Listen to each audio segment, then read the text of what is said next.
Nick and Hannah are exhausting. If I never have to talk about Nikki D or Hannah ever again, I will be so happy.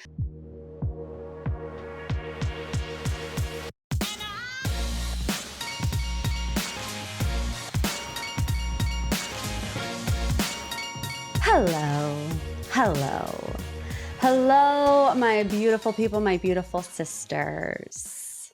Let me just start by saying this. I know that this is just a silly reality TV podcast, and I know we have been through the trenches as of late, not just this past week, but honestly, the past feels like, I don't know. And it's been 74 years, that's how it feels. And I know that there is a heaviness surrounding this week just because it's been tumultuous and it's been long. Here's what I want to say. This is not a political podcast. It never will be. It won't be today. But I want to say that I'm proud of you, okay? If nobody's told you that today, I'm proud of you for getting to this election. I'm proud of you for getting through it. I'm proud of you for having to deal with neighbors who are screaming in your face, Facebook fights. You can't turn on the TV without everybody just going at each other. I'm proud of you, okay? For showing up every single day and doing what you can to get through it. And we all did. And I feel like that's kind of where we have to go from now, right? We got through it. And now, even if it's just for this 40 minutes on this podcast, take a deep breath and let's just let it go for a second. Life is too short. Life is too short, people. And like I said, I know this is just a silly little reality TV podcast, but today it's going to be an escape from the norm. If you need it, I know I need it. Let's buckle up. If you really want to go all out, run to Target, put your AirPods in, go to the Christmas aisle, and listen to MPT this week. Escape it. Live in ignorance for 40 minutes because you deserve a break. You deserve a break, and that's what we're gonna do today. We're gonna take a little break. Now, let me just talk about my Halloween experience from last week because I told you I was so excited to experience Halloween. My first Halloween in a house, my first Halloween married, which I know is like weird, but all of these benchmarks I go by now, I'm a married woman now, First Halloween married, spent $100 on candy. I bought $25 worth of Dum-Dums, okay? Like a 5-pound bag of Dum-Dums to pass out to kids. But, not just Dum-Dums. I told you I got the good stuff too. The Snickers, the Reese's peanut butter cups, the Skittles, the works, okay? I was ready. Do you know I had one singular child show up to my door on Halloween? I did not see one little kid dressed as Blippi. I did not see one kid dressed up as a hot dog. And I'm ticked about it. What happened to Halloween? What happened to Halloween? Where are the kids? And I posted on my Instagram story, I'm like, is this normal? Literally no one showed up to my house. And I know kids live on my street. I see them riding their dirt bikes all the time. People were like, you have to sit on the corner. You have to have the door open. You have to have your light on. I did have my light on and it was orange. David, with every smart bulb under the sun in this house, our door was lit up orange for Halloween. And we have a huge window right in the front of our house. The kids could see us sitting there with our giant bowl of candy, $25 worth of Dum-Dums, one kid. And I'm sitting here thinking, they want me to go sit outside. I live in Northeast Ohio. We can't be doing that. I remember growing up as a kid, there was snow on the ground. I couldn't even wear my Halloween costume without getting my Michelin Man, Marshmallow Girl coat on because there was snow on the ground. So, really disappointed in the Halloween turnout. Don't know what I need to do moving forward to make sure that it's fun for us. But anywho, that was my Halloween experience. It was a Halloween bust, I will say. And that is my top of the show rant. Let's get into the top 3. Biggest headlines in reality TV and pop culture. Teddi Mellencamp announced she is getting a divorce from her husband, Edwin. She has filed. So Teddi Mellencamp was formerly on The Real Housewives of Beverly Hills. She now co-hosts a podcast with Tamra Judge. And we have always known Edwin. Whenever she was on the show, they were already married. They have children together. They have been married for 13 years. So according to the paperwork, she cited irreconcilable differences and lists October 20th as the dates of separation. She is seeking primary legal and physical custody of their 4 children, reportedly open to giving Edwin visitation rights. She also apparently wants spousal support and doesn't want him to get any spousal support. So everyone was in my DMs when this came out and was like, are you surprised? Are you surprised? And it did come out, I don't want to say prematurely. It came out on Teddi's terms. There was no leak to the press. It's not like she filed the paperwork and then stuff came out. She posted this on her Instagram. She posted a long statement. I'm not going to read all of it, but it did say, my priority is my children and ensuring that every care is taken with their privacy and well-being throughout this new chapter. Making a public statement is not something I wanted to do, but in an effort to protect my family from undue speculation and rumors, I felt being open, honest, and vulnerable was the best path forward. Honestly, I give her props for this because had she let this linger and not gotten in front of it, that's exactly what would have happened. The Bravo fandom is in there. They are in the trenches. They don't care. They will go through everything you like on social media. It's just, they're crazy. Insane clown posse half the time. It is what it is. So people were like, are you surprised? Are you surprised that Teddi and Edwin are getting divorced? I didn't really have a reaction to it. I'm indifferent. I know Teddi is a polarizing character in the Bravo sphere because while she was on the show, she was really unliked. I never really got the extent of the Teddi hate. I mean, is she my favorite person on Bravo? No, but I feel like she also was the butt of every joke, and I don't think she necessarily needed to be. So I'm just not super invested in them. I wasn't invested in them as a couple, so I can't say that I'm surprised. Now, she did also reveal that she and Edwin had split up in 2017 when they were on their first season of The Real Housewives of Beverly Hills. So has there been trouble in paradise? Clearly, there has been trouble in paradise before, and I guess if you're asking me if I'm surprised, I guess my answer is no. Not necessarily because of anything that has to do with them, but, I feel like it's par for the course for Hollywood relationships. I feel like, Beverly Hills specifically, Housewives, there's a curse. Everybody ends up getting divorced on that show. I mean, I can't even think, don't put me on the spot, but this current cast coming up for season 14, I don't think any of them, they're either all divorced or separated. I don't know. Bose might be married. I don't know, the new housewife, but everybody else is going through separation. So can't say that I'm terribly surprised because it's 2024 after all. Let's talk about Carrie Ann Inaba. She is getting some backlash for this season. So Carrie Ann Inaba, a long-time standing judge on Dancing with the Stars, and Carrie Ann Inaba actually addressed the backlash that she has been receiving online for her judging on Dancing with the Stars. So people are saying she's inconsistent. She's passing out 10s like candy to people like Dwight and Danny, while you have Chandler, who is by far the best dancer on the show technically, right? And she's really nitpicking Chandler. And very inconsistent with her fellow judges, Derek and Bruno. Every time Derek and Bruno gave a 9, she gave a 10. Every time they gave a 10, she gave a 9. So people are just really confused. And there's been some backlash on it. So she did an interview with Good Morning America, and she said, we have different opinions, and sometimes people come after me for mine. And the interview asked her, does it hurt your feelings? And she says, sometimes, sure. But it shows that people are invested in the show. It shows that people care, which is always a good thing. And then she says, sometimes I do read it because it's good feedback and I can learn too. And I know people are coming hot for Carrie Ann Inaba, and kind of rightfully so. But I also think that this was a good response from her to kind of say like, yeah, I see what you're talking about. It's kind of inconsistent with my other judges. And of course it's my opinion, but when the inconsistency starts to become a pattern, maybe you need to reevaluate that.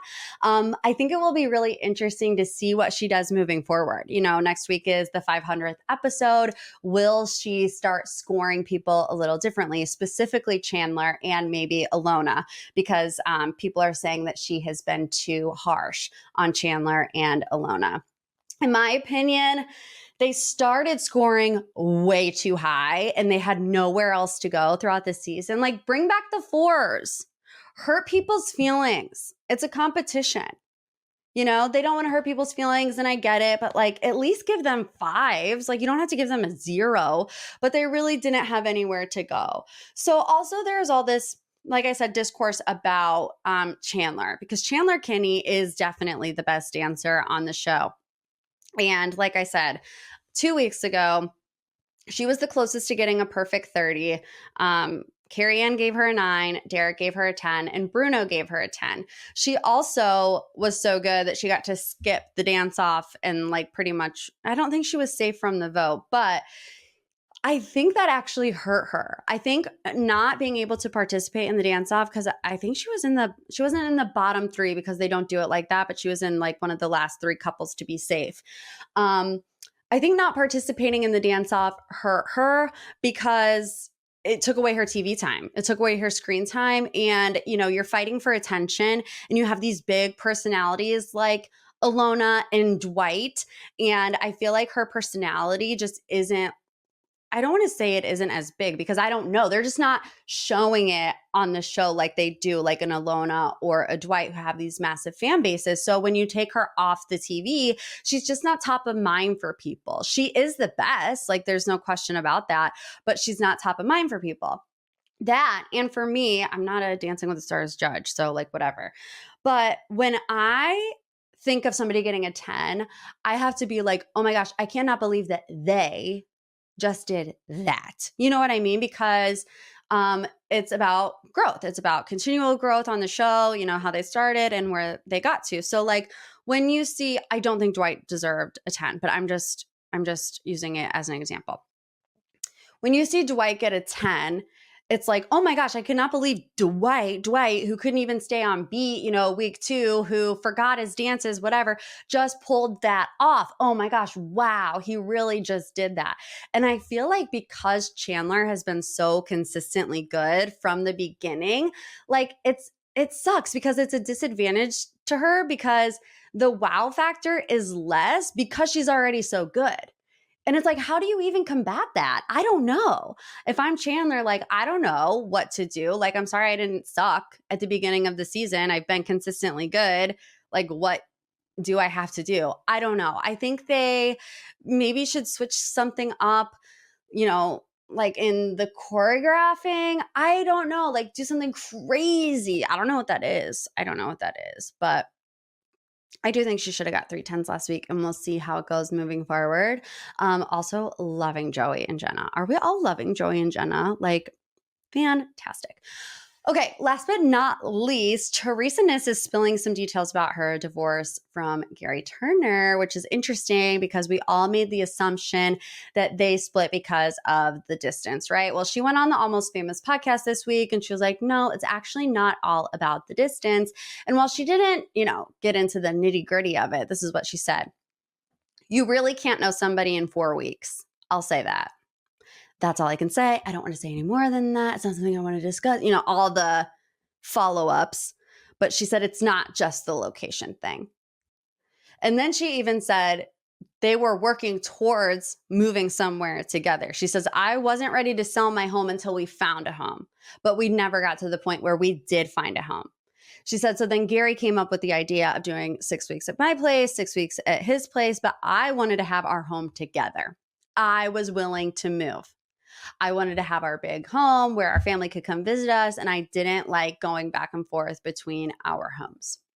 So that kind of debunks that rumor, right? That it was all about, because the narrative that was being put out there was that Teresa didn't want to quit her job and she didn't want to move to, I think South Carolina was the state that they had talked about moving to. And she's saying here, nope, that's not it. You can't know somebody in 4 weeks. So she's insinuating, I saw a different side to Gerry, which it's true. Duh. Like, newsflash, hello, you can't know somebody in 4 weeks, especially when you're on this reality dating show where you really only get like 12 hours together at most. And then she says this about the golden wedding. She said they weren't offering the wedding later. It was now. And we said, if we're really going to get married, we should do it because we're going to get the wedding of our dreams. We are older. Why waste any time? There was a time constraint on the offer.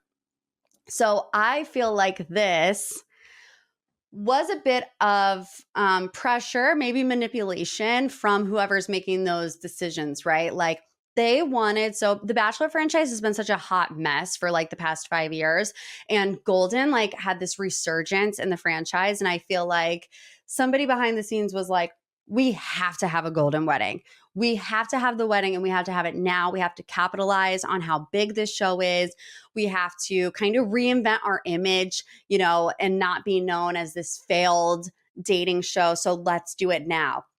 And then you have Gerry and Teresa, who probably were really in love with each other. But like Teresa said, you really can't know somebody in that time constraint. And so they got married. And we all saw how that ended for them. So I would like Teresa to write a tell-all book, and I would buy it, actually. And, you know, I talked about this on the Patreon, which if you're not on the Patreon and you want Golden Bachelor recaps, join it. The link is in the show notes below. Join the Bachelor tier. I was talking about this on the Patreon this week. You know, Joan is down to her final 2, and Chalk is just like, he's like all in. Like, he's really sunken his nails into that relationship. And I said, Teresa was the same way. And, you know, I say this in a joking manner, okay? But like, Teresa and Chalk kind of giving stage 5 clinger at this particular moment in time. But I also feel like when you're of that age and this is such a like exciting experience and you actually do have real feelings, like, I don't want to say it's almost coming from a place of like desperation, but like that's how it feels. Like, you don't want to lose something so bad because, you know, you're in your 70s, because you don't know when you'll have this opportunity again, because you are feeling real feelings that sometimes you just fly by the seat of your pants, you know, and you get so wrapped up in the idea of what this could be that you don't actually sit there and think it through and see that there is any longevity to that. So I think that's what ended up getting Gerry and Teresa. We'll see about Joan and Chalk. Okay. Let's get into this week's deep dive. Of course, it has to be the Love is Blind reunion and all of the aftermath that has happened since then. I just want to start off by first letting you know that I watched the Love is Blind reunion twice for you guys.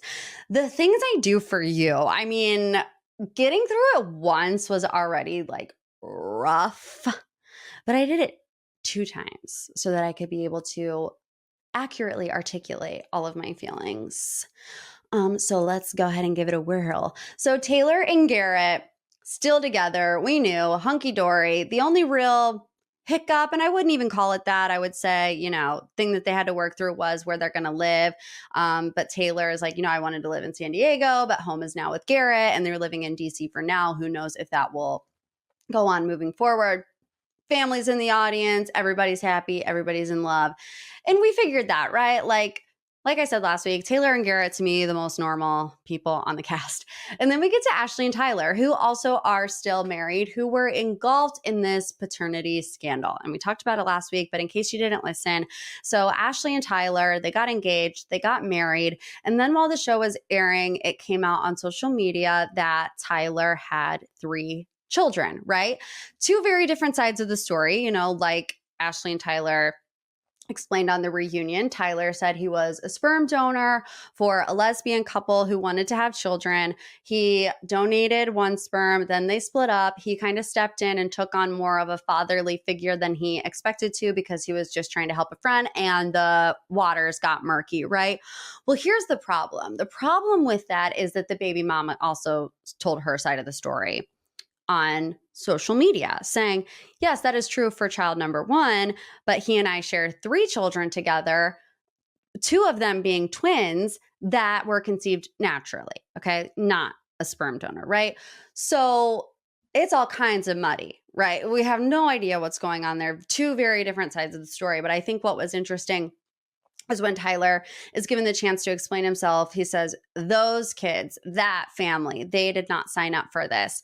Really putting some distance between him and those kids, him and that family.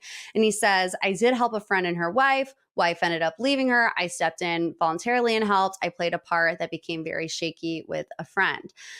Now, Ashley was also very defensive. And, at first I was kind of put off by that. But I also think that if I was in Ashley's shoes and I was constantly getting all of these comments and DMs, I would be defensive too. She says, who do you think has better insight on what's going on, social media or me?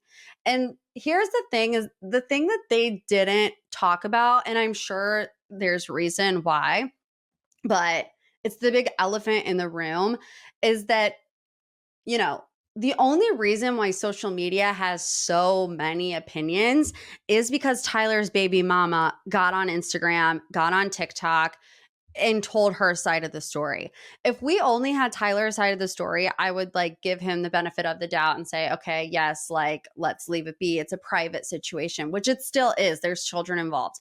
However, you have this very different side of the story that was broadcasted to the entire world. So what do you expect people to do? People aren't just going to be like, oh, okay, whatever. But, he says, I didn't want to share it on camera. Ashley did because she thought it would be inauthentic not to. And then in the next breath, she says, we lied about the details, which again, it's a double-edged sword because I do understand wanting to keep it private, a certain level of privacy, right? But I think what happened was their lies didn't make any sense. So they're tiptoeing the line. They're addressing it on camera. They're not completely telling the truth. And I mean, we're not stupid. Viewers are going to pick up on it. And then we're responding to the things that we are seeing. So I really didn't like, how I said it in my recap video that I felt like it was a little gaslighty, you guys are the problem. Well, look, we're just responding to information that's being given to us. So what do you want? I almost feel like it would have been better for them to just be straight up and honest from the get-go. That way there wouldn't have been so many question marks. Easier said than done. I do understand. But I also just feel like it's a bit of misplaced frustration from Ashley because yes, the audience are the ones that are in her comments, but what caused that? It was the baby mama giving her side of the story. That's just my opinion. And we never did get a straight answer about the twins. So best of luck. Let's talk about Marissa and Ramses. So Marissa's still really broken up, in my opinion, about her breakup with Ramses. Ramses always gives a bit of word salad. I never really understand what he's talking about. I don't know what he's trying to say. He says, how far of a space there was in our energy and how there wasn't that balance. If I move forward with Marissa every day, I would be exhausted and overwhelmed. And I'm like, that's harsh. If I move forward with my fiance, who I claim to love, I would be exhausted and overwhelmed. So you don't like her, right? You don't like living with her, the energy, there's too much space between your energy. I don't know what that means. Does anybody know what that means? Nope. Okay. Did not think so. Vanessa, Marissa's mom, is in the audience looking like she does not want to be there. And I can't say that I blame her. Marissa's mom says, I'm thankful that Ramses called it off. She would have carried that relationship and scene, period, end of discussion, does not need to be discussed anymore. They briefly touched on the sex conversation and the birth control conversation. I don't feel like they really went deep enough there. I also wanted to know, like, if Marissa felt like looking back, those conversations were red flags, not just about the birth control, but also about her military service. Like, we know how she reacted in the moment, but now with hindsight being what it is, I want to hear from her. Like, were those conversations red flags to you in the moment, or did you overlook them? Do you think you could have saved yourself some heartache by seeing you guys were incompatible on other issues as well? I don't know. Nick and Hannah are exhausting. If I never have to talk about Nikki D or Hannah ever again, I will be so happy. And, you know, Hannah, she says she has so much self-awareness now, and she understands that she's direct and blunt and harsh, but she needs to understand that you don't have to be mean to be direct, blunt, and harsh. And she's like, everything that I said was true. You know, Nick isn't equal to me. She didn't like say these things, but this is what she said on the show. He's not equal to me. He is, he does have an ego. He said all these things, right? And I'm just going to say it, that if you look back at this season and the roles were reversed and Nick treated Hannah the way that Hannah treated Nick, do you know the labels that would be thrown on him? I don't need to fill in the blank for you. Do I? I mean, he would be labeled everything in the book. And I'm not saying that Hannah is not, but I'm really not here for, Vanessa being like, I don't want to take away your power, Hannah. Would Vanessa ever say that to Nick if Nick treated Hannah the way that Hannah treated Nick? Never. Never in a million years. And when I see Hannah, I see somebody who is deeply insecure, who probably lashes out due to her own insecurities and has some deep hurts that she needs to work on. And the thing is, she can say Nick is not ready for marriage, which he's not. I mean, he doesn't know how to boil pasta. No, we're not getting married if you don't know how to boil pasta. But like, if that is your way of healthy communication, you also are not ready to be married.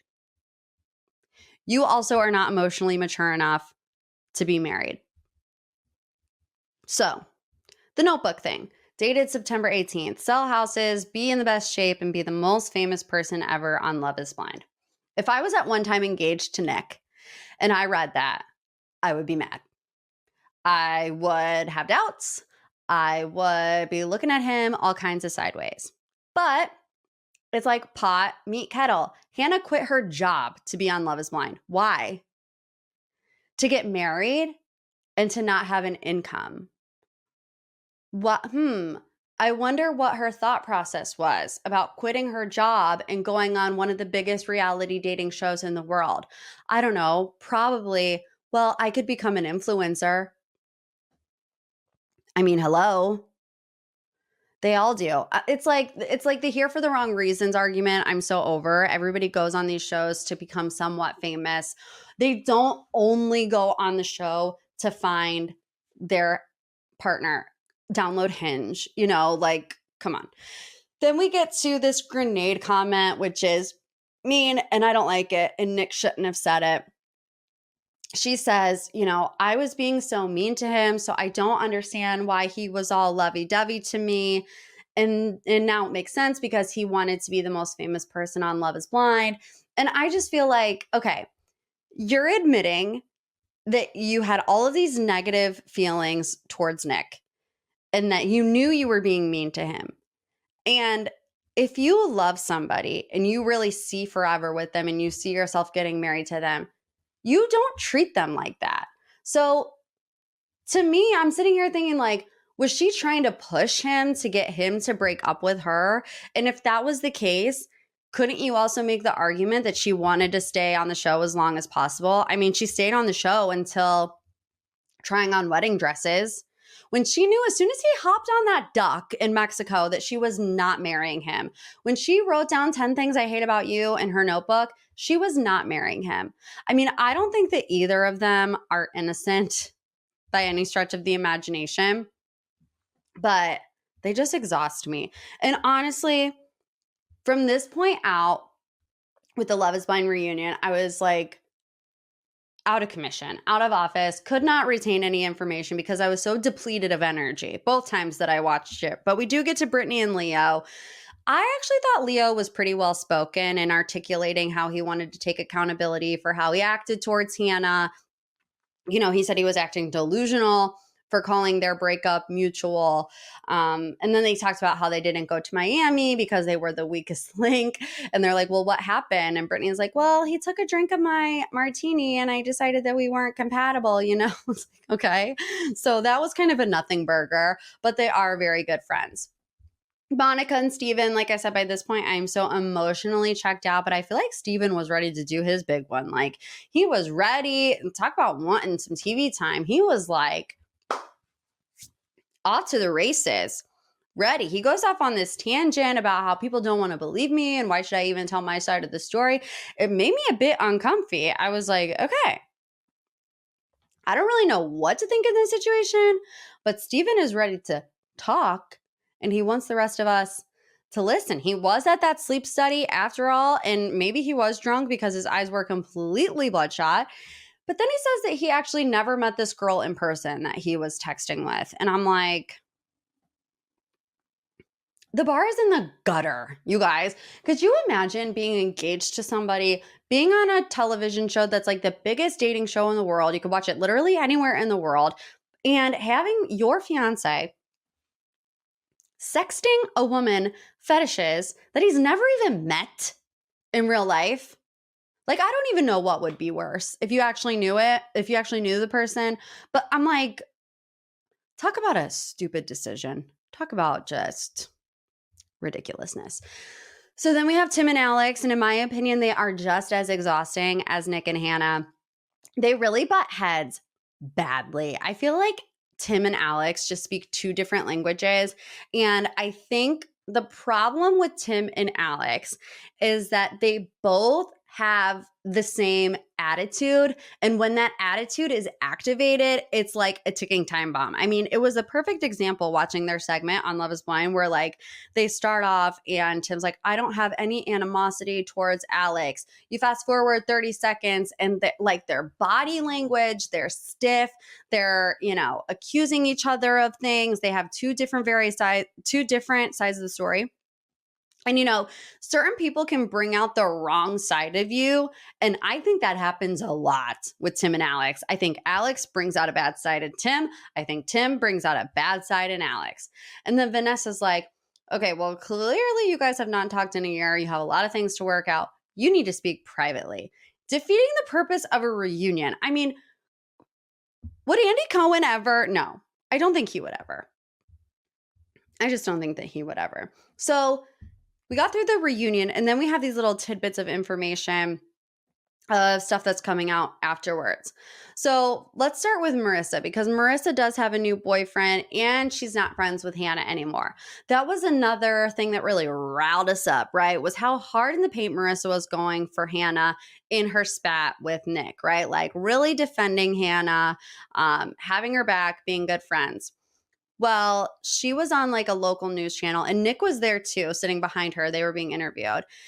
And she says, me and Hannah, like we're not best friends, basically, is what she says. We're working through that.